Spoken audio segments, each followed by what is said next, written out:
प्रकाश का परावर्तन। प्रकाश का परावर्तन में सबसे पहले हम लोग चर्चा करते हैं प्रकाश के बारे में। प्रकाश क्या है? प्रकाश एक प्रकार की ऊर्जा है। प्रकाश एक प्रकार की ऊर्जा है और प्रकाश एक विद्युत चुंबकीय तरंग है, इलेक्ट्रोमैग्नेटिक वेव्स। इसको एक जगह से दूसरे जगह तक जाने के लिए किसी पारदर्शी या किसी माध्यम की जरूरत नहीं होती है। निर्वात में भी यह गमन कर सकता है। इसके बारे में वैज्ञानिकों का दो मत है। दो मत किया हुआ है कि प्रकाश का जो प्रकृति है ये दो बातों पर निर्भर करता है, प्रकाश का तरंग सिद्धांत और प्रकाश का कणिका सिद्धांत, wave theory of light and particle theory of light. Wave theory of light में कहा गया है कि प्रकाश एक प्रकार का तरंग है। यह यांत्रिक तरंग या विद्युत चुंबकीय तरंग है जो बिना किसी माध्यम के भी एक जगह से दूसरे जगह तक जा सकती है। यह अनुप्रस्थ तरंग है और बाद में चलकर वैज्ञानिकों का मानना हुआ कि यह एक छोटे छोटे कणों से मिलकर बना हुआ है, जो पार्टिकल थ्योरी ऑफ लाइट के नाम से जाना था, प्रकाश का कणिका सिद्धांत। इसमें होता है कि प्रकाश सबसे छोटे छोटे कणों से मिलकर बना हुआ है, जिसका प्रत्येक कण छोटा कण फोटोन कहलाता है। और प्रकाश फोटोन जब किसी माध्यम में या किसी बिना निर्वात में ऐसे ही गमन कर सकता है, और जब किसी माध्यम में किसी कण पर पड़ता है तो वह प्रकाश के छोटे कण को अवशोषित कर उत्सर्जित करता है, अवशोषित कर उत्सर्जित करता है। ऐसा करने में वह कुछ समय लगता है। अतः भिन्न भिन्न माध्यमों में प्रकाश की चाल भिन्न भिन्न होती है।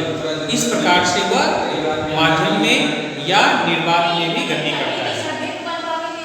उसके बाद जब प्रकाश की चर्चा करते हैं तो आता है कि जितनी भी वस्तुएं हैं उसे हम दो भागों में रख सकते हैं प्रकाश के दृष्टिकोण से, प्रदीप्त पिंड और अप्रदीप्त पिंड में।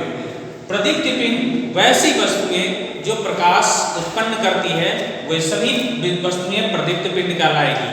और प्रदीप्त पिंड में वस्तुओं को हम लोग दो भागों में बांट सकते हैं, मानव निर्मित और प्राकृतिक प्रदीप्त पिंड में। मानव निर्मित में बल्ब हो गया, ट्यूबलाइट है, मोमबत्ती है, लालटेन इत्यादि, जबकि प्राकृतिक प्रदीप्त पिंड में रखेंगे हम लोग सूर्य है, तारा है, जुगनू है इत्यादि। और अप्रदीप्त पिंड ऐसी वस्तुएं जो प्रकाश उत्पन्न नहीं करती है, वो सभी अप्रदीप्त पिंड कहलाती है। जैसे टेबल, कुर्सी, बोर्ड इत्यादि, ये सब अप्रदीप्त पिंड में आते हैं।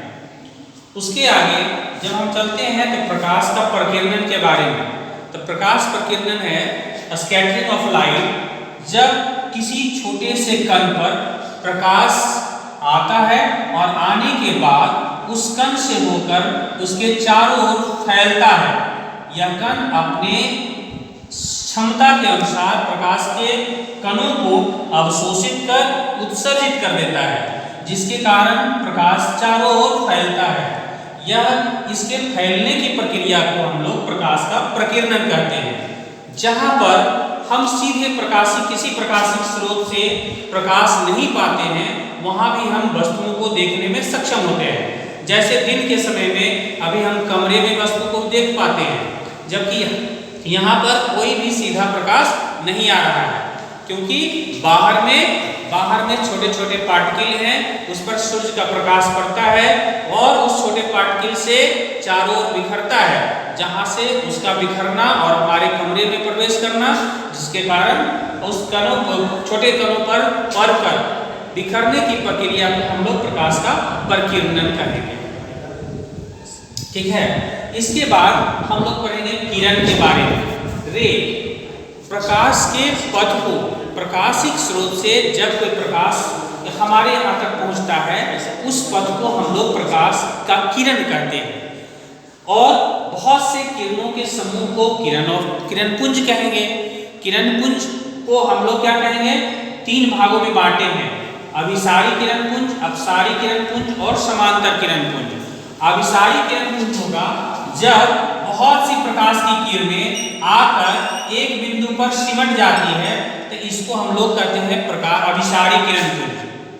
किसी प्रकाशिक स्रोत से बहुत सारी प्रकाश की किरणें आकर किसी एक बिंदु पर सिमट जाती है, इस प्रक्रिया को अभिसारी किरण पुंज कहते हैं। और किसी एक बिंदु से होकर निकलने वाली प्रकाश की किरणें जब फैल जाती है इसको अपसारी किरण पुंज कहा जाता है। और जब बहुत दूर से आने वाली दो प्रकाश की किरणें एक दूसरे के समांतर हो तो ऐसे किरण पुंज को समांतर किरण पुंज कहा जाता है। और ऐसा माना गया है कि अनंत से आने वाली प्रकाश की किरणें समांतर होती हैं, यानी अनंत से आने वाली प्रकाश किरणों को समांतर किरण पुंज माना गया है। या समांतर दूर दूर तक जाने वाली प्रकाश की किरणों को जो अनंत पर मिलता हो प्रतीत हो उसे समांतर माना गया है। उसके आगे हम लोग पढ़ेंगे प्रकाश के दृष्टिकोण से भी हम वस्तु को तीन भागों में बांटे हैं, पारदर्शी, पारभासी और अपारदर्शी। जब किसी वस्तु से होकर प्रकाश आसानी से पार कर जाए, यानी प्रकाश का अधिकांश भाग उस वस्तु से होकर पार कर जाए, उसे पारदर्शी वस्तु या पारदर्शी पदार्थ कहते हैं। और जैसे इसमें आता है कांच है, पानी है, केरोसिन है, हवा है, ये सब पारदर्शी पदार्थ हैं। पारभासी, जिसमें प्रकाश का कुछ भाग उसमें से होकर पार करे उसे पारभासी कहेंगे। जैसे घिसा हुआ कांच, तेल लगा हुआ कागज इत्यादि हो गया। और अपारदर्शी वस्तु वैसा वस्तु जिसमें से होकर प्रकाश की किरणें आर पार नहीं हो सकती है, वैसी वस्तुओं को अपारदर्शी वस्तुएं कहेंगे या पदार्थ कहेंगे, जैसे पत्थर, लकड़ी इत्यादि।